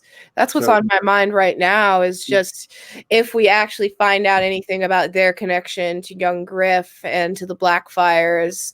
That's right now. That's one of the things I want to know. I'm sorry. When you said young Griff and Blackfires in the same sentence, what you mean is young Griff, aka Aegon VI, the one true king of Westeros, Aegon VI Targaryen. I do feel strongly that I always want to say young Griff and not Fagon. Not Fagon. I'm actually not a fan of Fagon either. I don't like it either. There's a few reasons I don't, but I prefer young Griff. The main reason is that it doesn't just implicitly spoil people. Right. Just by saying it, you're spoiling someone someone that could read the book still, even though the show's been out. They now know there's some fake, they know it's some Targaryen name, even if they don't really get that it's fake Aegon. Right. So that's one reason, but there's others that bugs me. That we don't know that he's fake Aegon. No, that's the other reason. Even though I do think, I think it's likely as well, but I would say I'm 99%. It's incredibly likely to me. It's to the point of just being close to canon in my eyes, but we don't know exactly what type of fake he is. Right. Aegon, a Blackfire, is still Targaryen. He could be a Blackfire. He could also be the Pisswater Prince. Yeah, exactly. So we don't know how fake he is. And real talk, he could be Aegon VI. He could. Yeah, he could. I like. We should call it Flightbringer. Yeah. Yes, he's Flightbringer. Yes. But I appreciate that you don't prefer Fagon because I don't prefer Fagon. And I know it's a small thing, but I'm with you. And actually, that's probably the storyline I'm most interested about because I actually think young Griff is really interesting character, you know? Yeah, and I guess also it is one of the ones I'm most interesting because he is interesting. Whatever is going to happen with John Connington in this grayscale, but also Ariane and Elias Sand are about to collide and go interact with this young Griff plotline, and it's always really exciting when you get different POVs finally interact, and you don't know how it's going to go and how well it's going to go for either side. Agreed. Okay, so let's get another question. Judson Warren, the Hedge Knight, has asked you, I wonder what's the coolest thing Ashaya has experienced within the various fandoms. I know there were lots of cool experiences in Ireland, but wondered if there was one experience that sticks out. Not exclusively Ireland. I'm sure there's loads more. Yeah. So you've been around. You've met George half a dozen times or more. Yeah, that's true. And it becomes harder and harder to name things because I like them all for different reasons. I mean, when I got to ask him about Bloodraven and got that definitive answer about him taking Dark Sister of the Law, that's just a big moment for me. I was really glad to get an answer from him. Dude, that was a big moment for me. Yeah, so there's that, that's big for me on one level, but on more personal levels, sitting, actually at his right side, next to him at dinner, or being up in his hotel room at the first ever convention with him that I went to, and feeling so welcomed. Those are huge moments. And as for Ireland recently, I had the ability to tell him, in person, face to face, and I posted a video on my Twitter and on my Instagram of me just communicating to him how much he's influenced our lives, how much I personally appreciate his history, because I feel like he doesn't get as much appreciation for that and gets pushback for it, that I wish he got more appreciation for this rich text that he's written. And so I just really wanted to tell him that. And so that's pretty high up there, is just having an actual moment to just, wax on about his talents. That's a bunch, but, I look at them all in such different ways. Right. Well, I've already figured out that asking you what's your favorite anything is almost like an exercise in futility. We're gonna get 3 answers, and that's okay. Yeah, they're favorites for all different reasons. I saw people in the chat that agreed earlier that favorite is so subjective, and it really is. It's, you have to, Sean and I talk. Sean and I can talk for hours about what a favorite is and how we decide for all these different categories. He does Flick Chart, where he ranks movies against each other, back and forth. I mean, just directly against each other, which is a hard decision when you actually have to decide, do I like Toy Story more, or do I like, I'm trying to think of some serious drama that's a similar quality to Toy Story. I don't know. Whatever. I got you. Schindler's List. Yeah, that, exactly. When you have to think about that, which one do I pick? It's about, and you think about quality and you think about how much you like it. It's hard to pinpoint. Yeah, that would be very difficult for me to do as well, I think, especially with vastly different styles of storytelling like you're talking. Unless, anything versus The Empire Strikes Back, well, I have a definitive winner on that.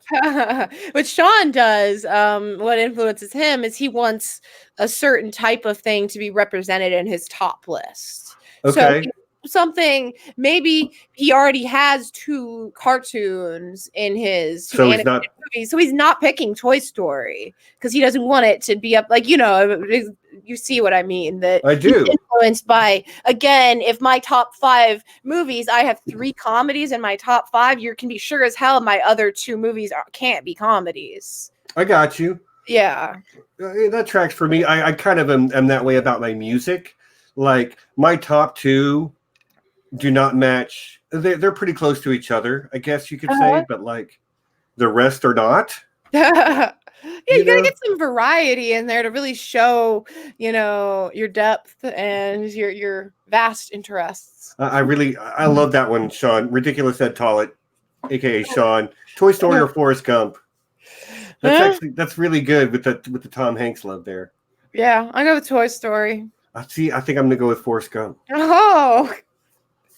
Oh. But they're both really excellent movies. No, they're both very good. So yeah, that's a good one. You'd have to think about it for a while. I just know I would go with Toy Story. I particularly love it, but well, my knee-jerk reaction is Forrest Gump. But like, if if you sat and thought with it you might change. Who knows? Who knows? It's all very true. If you were, Right on. I was going to ask you something, and I lost it because of that right there. I blame you, Sean. So you're also a big Star Wars fan from way back. Yeah, right? Yeah, I love Star Wars for sure. I was a big fan when I was younger, but not in the same level as I was something like Harry Potter or the things I read. I never read any of the extended Legends Now universe. Yeah, but like, Star Wars was a little bit slower on the uptake on its inclusivity as well. And its representation. Yeah, when I look back in retrospect, it's no wonder I wasn't swept away by this tale of a whiny white boy. It just makes sense. Whereas I did get into when I was young. There was like I forget it's called, like Empire of the Sun. There's this fan fiction, this really immense series that I read where Luke gets captured by Emperor Palpatine, and it goes from there. And it's got like Mara Jade, and it's like very expansive. And so I did read that, and I liked it. So I liked Star Wars enough to look at more material based on it, but I didn't have toys or anything like that. It wasn't until the sequel trilogy, until this new trilogy, that I was like, I'm all in on Star Wars. Like seeing The Force Awakens in theaters, I had tears streaming down my face during that opening sequence with Rey. I imagine lots of people did for many different reasons, and for me it happened for a bunch of different reasons too. Yeah, I can't blame you. Like, Rey was a game changer, so is Finn, so is Poe. But yes, absolutely. They just are. And so it's very moving to me. To see Star Wars doing that, something it should be doing, something all science fiction should be doing. It is political. It is like innately political. And should, like, if it's showing something futuristic, we should have something that's an improvement, Well, it's a fantasy, like it's a space fantasy. Yeah, that's like science. You're right. Star Wars lacks a lot of the trappings of classic. Yeah, it's not. It's science fiction if you define science fiction as having spaceships. Yeah, so you could say something like that, and that's an argument I know that people have had, and it's a generational thing that people. It can be generational and other factors on how you define it. I personally just think like I just say SFF, sci-fi, science fiction, fantasy. Right. Like that's what people call it, regularly, like the SFF society and stuff like that. It's different sides of the same coin. I think horror actually falls into that category too. Although I'm less of a horror fan, but like that type of genre storytelling is always like, we're going to create a fantastical set of circumstances to tell, when it's done well, the stories about the world we live in, and the way they use the sci-fi, fantasy, horror elements as the allegory for the struggles of the world we live in today. Yeah. But I'm with you. I classify Star Wars as fantasy, not science fiction. Not really. Yeah. Not really, but it's still different than my typical fantasy. It's it's not the same. Yeah, it's not the same. It just isn't. But yeah, I love it. But I didn't, like I said, get into it as heavily until The Force Awakens came out. And I mean, in the lead up to it, I knew what was going on and what was happening. And I'm really into spoilers for Star Wars, actually. Okay. Like, I'm not a spoiler person for everything, but I do for Star Wars. I'm like, I give me them all. And if they're wrong, it'll be all the better. Because I'll be really shocked. Like, otherwise, I get a year or so of just enjoyment of like, oh, what's the news today? And I get pleasantly surprised, or it seems worth it to me, but I don't do it for many things. Okay. But Star Wars is one of those. Yeah, I don't want Star Wars spoilers. Yeah, I know a lot of people don't. I can get it. I do. I don't want Marvel spoilers either. Yeah, I don't care about Marvel I would never search out Marvel spoilers, but I wouldn't really care if I got spoiled. Do you watch the Marvel movies? Yeah, I haven't seen them all though. Okay. I've watched the ones I knew I'd care or appreciate the most. I have a decent sense of Okay. of that. Like, I love Guardians of the Galaxy. I Good like choice. Ant-Man a lot, actually. Ant-Man has Ant-Man's really funny though, and you like your yeah, comedy. I like So. my comedies. I like Paul Rudd, but mainly it got me because of the action. I don't like action, but it was riveting action, so interesting because of the bigger and smaller and all that. Like, it just makes everything so engaging and like ingenious. Right on. I can't So argue with that. yeah, those I liked, Thor Ragnarok and Captain Marvel. I like it when they get real galactic with things. I think my Okay. favorite Marvel movie is Guardians of the Galaxy. I think the best, as in the best story, the best, film work, all that, I think is Black Panther. I'm But it's not not going my to disagree with either of those. Both yeah. of those movies are in my top 5 on the Yeah. MCU. And when you're talking about somebody's top 5 MCU movies, a lot of times it's just down to personal taste because Yeah. you're comparing one diamond against another diamond. Yeah. What I don't like very much are the big everyone's in it movies. Really? I some of them I like okay, and some pairings I like okay, but the last couple there's just it's the same problem in a lot of TV shows. Game of Thrones had it in this final season. Characters need to die. Characters are in if they're not going to die in the situation, you shouldn't put them in the situation where they would clearly die. Like, Yeah. if they're crushed completely by rubble and you think they're dead and then they just aren't, that's what was the point of that? That's a waste of time. It's just very strange to me, and I it's just a waste of time, of movie time. And I couldn't agree with you more. Yeah. And I take that all the way back to my childhood watching G.I. Joe. And every time an airplane gets shot, somebody jumps out of their parachute and like, that's bull crap. That guy should be dead. So yeah, but a lot of things bother me for that reason when I feel like characters should be dead or whatever. Yeah, The last few MCU big movies like that just happen to have a lot of situations where certain characters, like I both felt they should be dead and kind of wanted them to be dead at that point, and was frustrated because characters I didn't really think needed to die did die. I don't know. It was not a big fan. My favorite superhero movie is Into the Spider-Verse.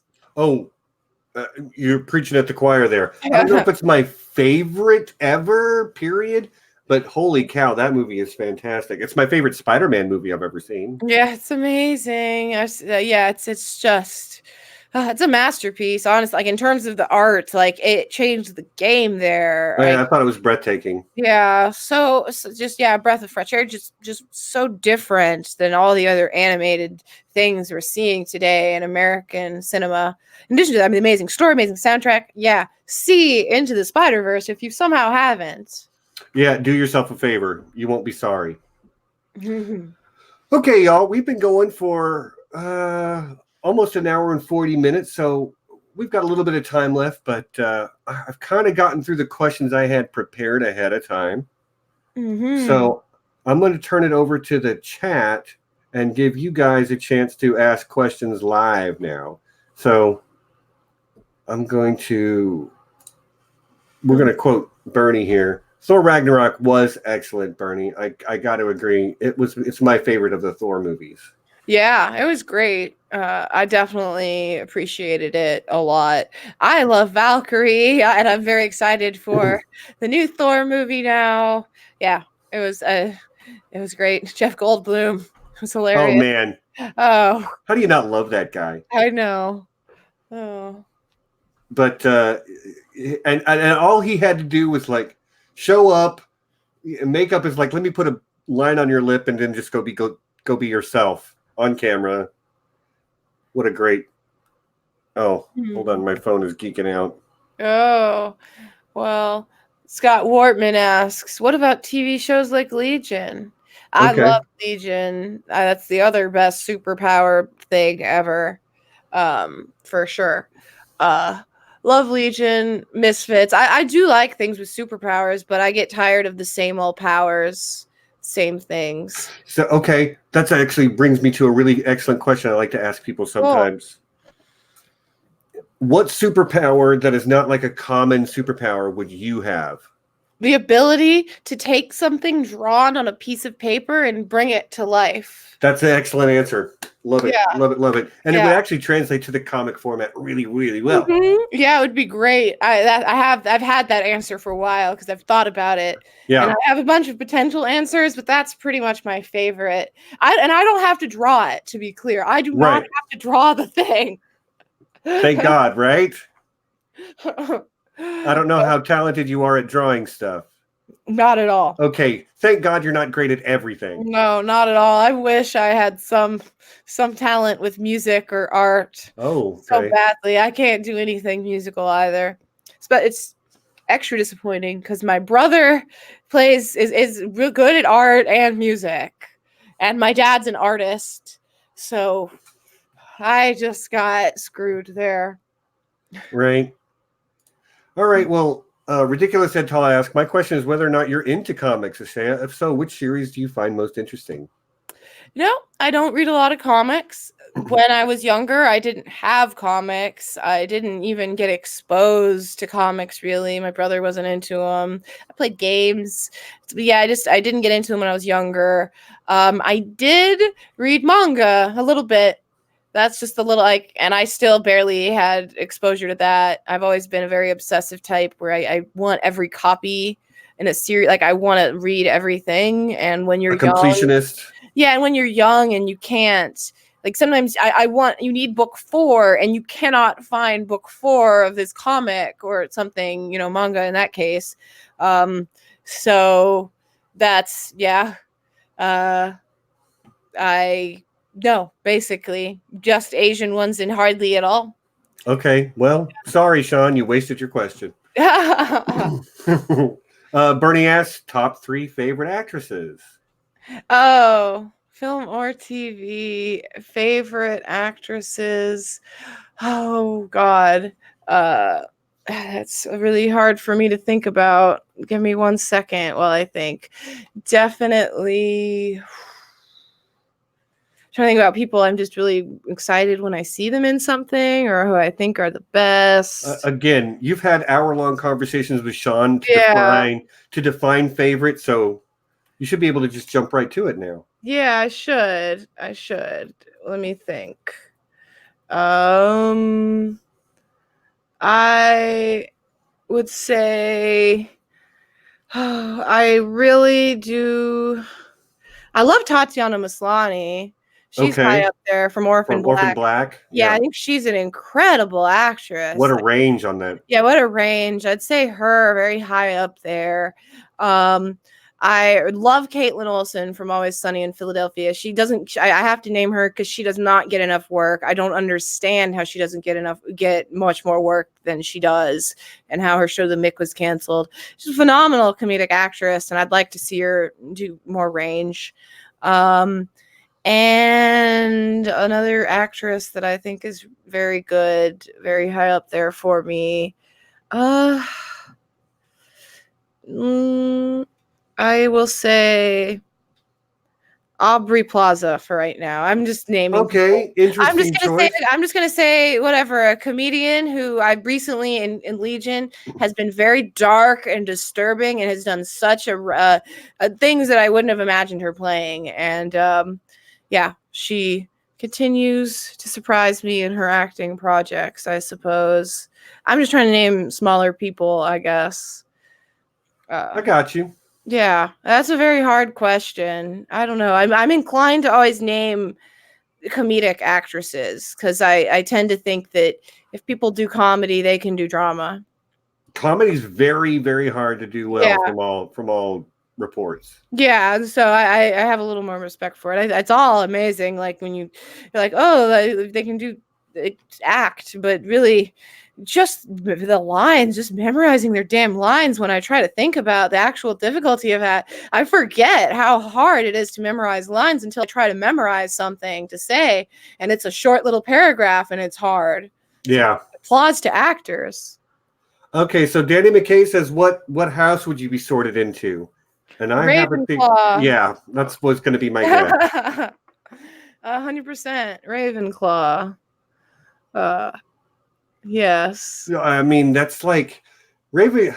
I could see myself sorted into any house that's not Gryffindor, but like, I'm a Hufflepuff. I don't think there's anyone denying it. Yeah, that's nice. Hufflepuffs are great. I kind of wish I was a Hufflepuff just because they work really hard and are loyal, which I don't think I'm not loyal, but just generally being hardworking is a good trait. Well, I've taken those like sorting tests before, and I always end up with it. And I'm always like, sigh, they're the least cool, but actually, I think they're the most cool now, mostly because I'm one.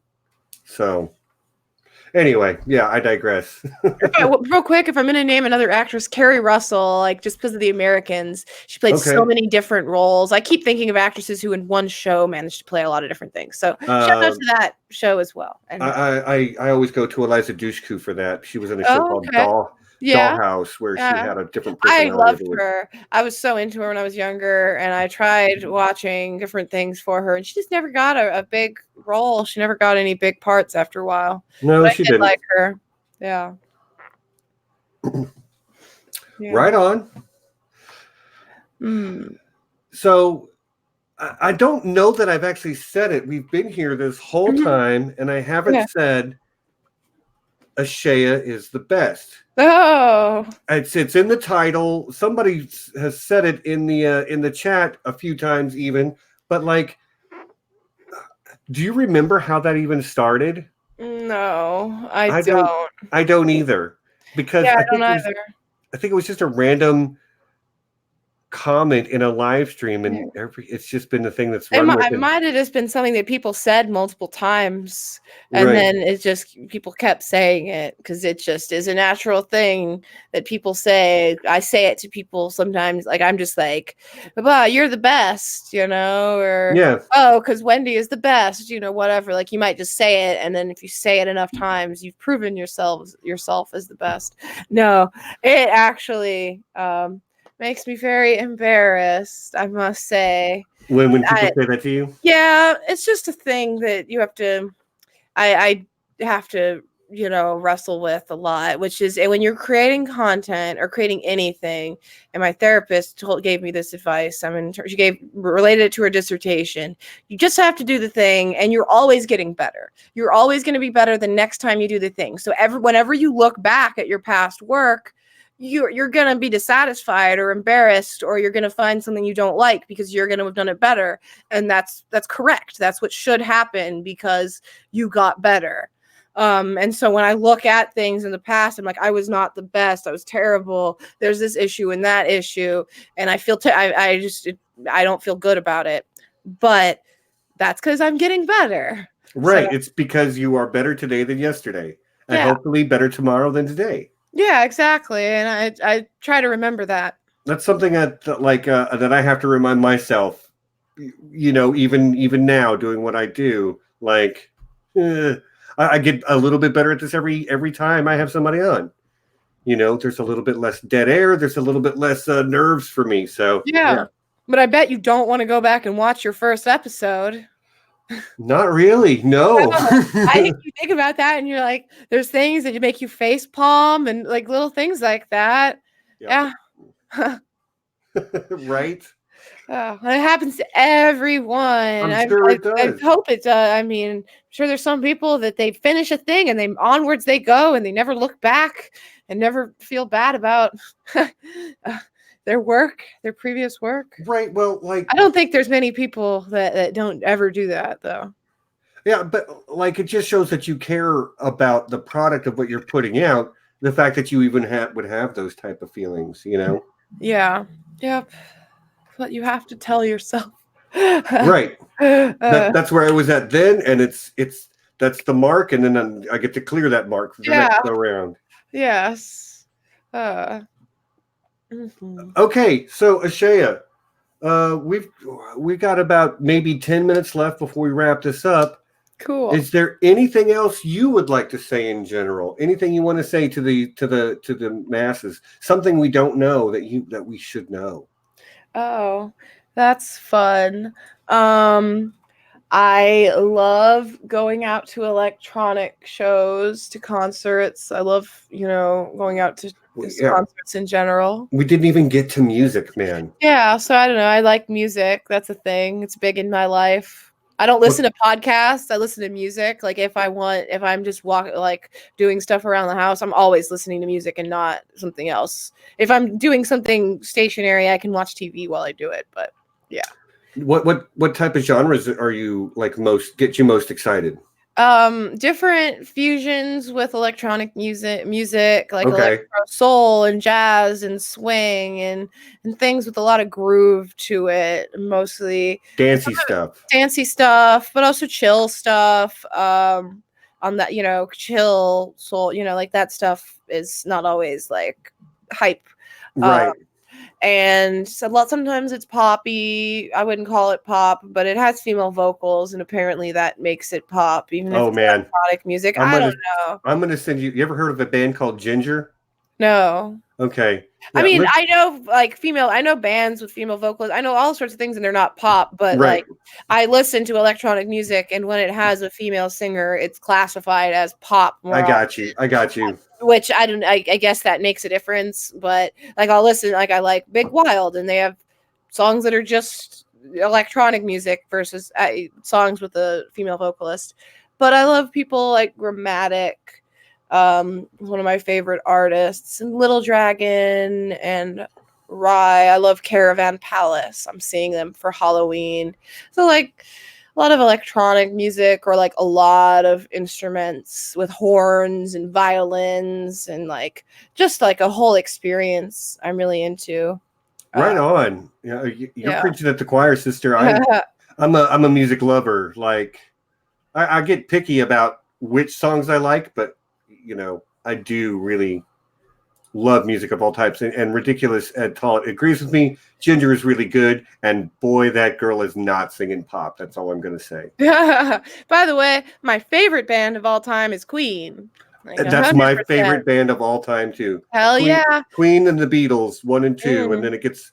Mine's Queen and the Doors. Okay, I can't fault you for that. Yeah, those are my two favorite. And then, once I get past that, I'm like, well, what is a band? And I mean, really, because when you get into certain categories, who's my favorite electronic artist, it just gets weird with the separation between musical genres getting more and more split up, and how music is created getting all different. I don't know.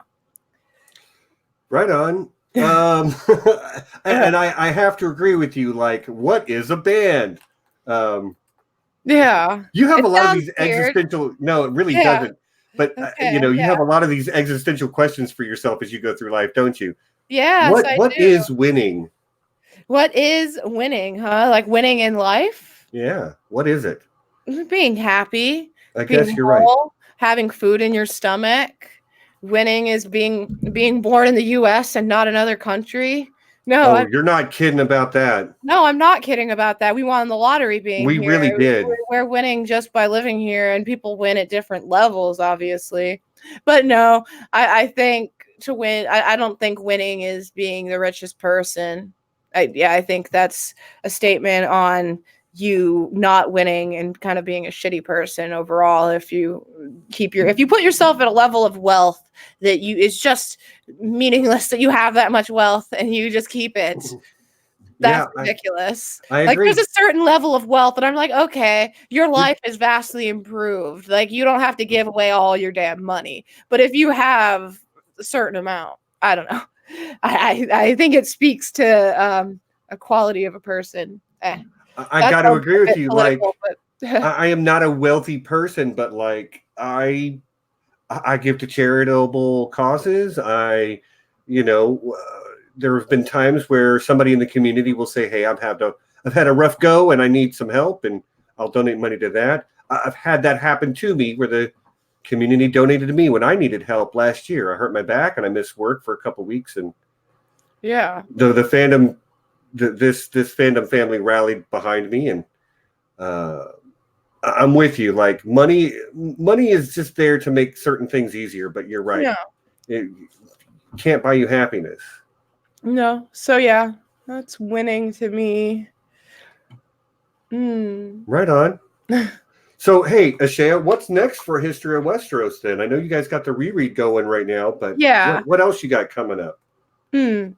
We have the reread, obviously, like you just said, and then we are coming out with an episode on House Blackwood soon, whenever it's finished, and then it's a regular scripted episode that's recorded and edited by me, and I'm so excited to get back into that because that's what I would like my focus to be, is on video editing in addition to the live production.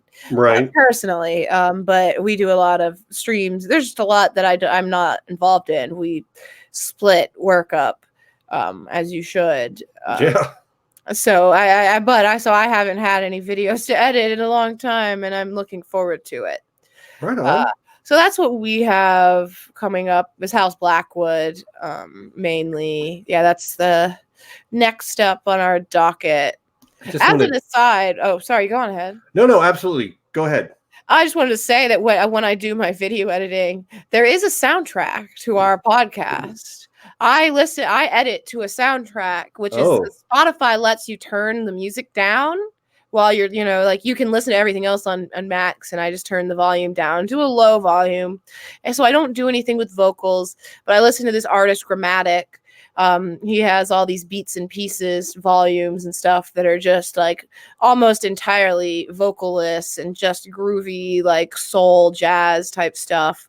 And so anyways, I it feels weird sometimes watching back an episode and there's like no like groovy little beat in the background. So yeah, it's a weird. Yeah, like when you listen back to the edited version. Yeah.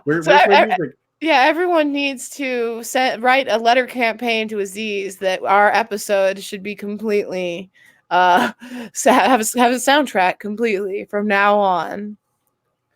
Well, I'm here for it. I'm here for it. So Aziz, consider me having signed that petition. Okay, well, I'm looking forward to Blackwoods. I just want to see how much you talk about Tidos's cloak, because that's cool, and I want it. You want it? I do. Yeah. I want Tidos Blackwood's cloak. Yes. Oh, do you want him to marry you? Put it around your shoulder. Sure. Yeah, it could be my my marriage cloak. He'll take me under his protection, keep me safe from the Brackens. That's great. Okay. Well, that's awesome. Yeah. Again, Blackwoods. I love the lesser houses. I love what your channel does because of the way you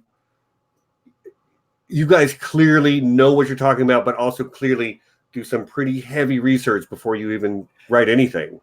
Oh, yeah. Oh, man. It makes you guys the best in the business, the Godfather and the Fairy Godmother of.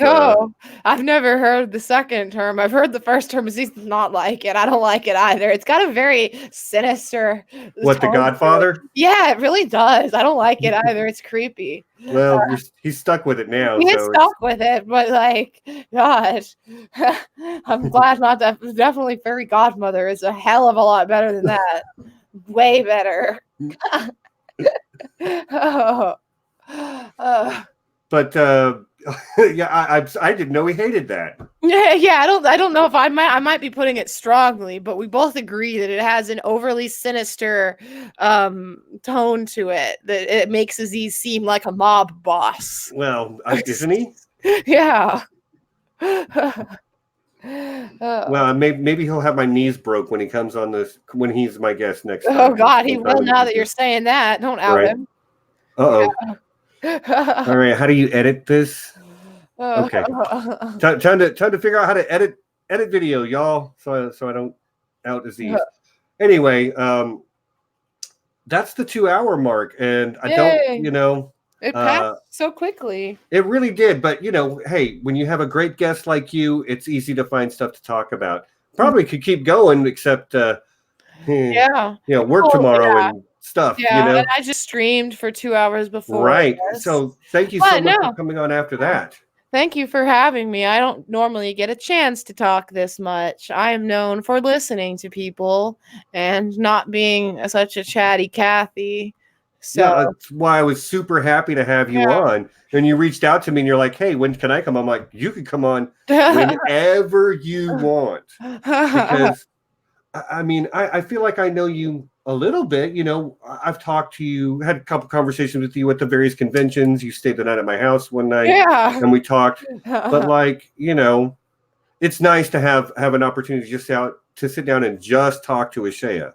Yeah, you because probably know me a bit better now. I think we all do. So everyone, make sure you go over to History of Westeros, subscribe to them as if you're not subscribed already.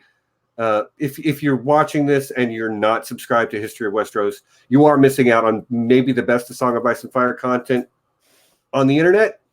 One man's opinion. But before we end out, I'm going to take this opportunity one last time to plug my Patreon. I never advertise my channel, so hey, like, subscribe, right? Mm-hmm. Also, anybody who is a patron will have a chance to win this copy of The Thrones Effect, this Game of Thrones themed journal, which is blank. This, unless they want a message from you. I will write a message in there. This bookmark will come with it. It's got a fire and an ice thing, and then a faceless man coin made by Shire Postman, who makes excellent high quality stuff, by the way. I have actually a lot of their coins. So you can, anybody who joins the Patreon before October will have a chance to win all of that stuff. And with that being said, Ashaya, one last time, thank you so much for coming on and being a guest.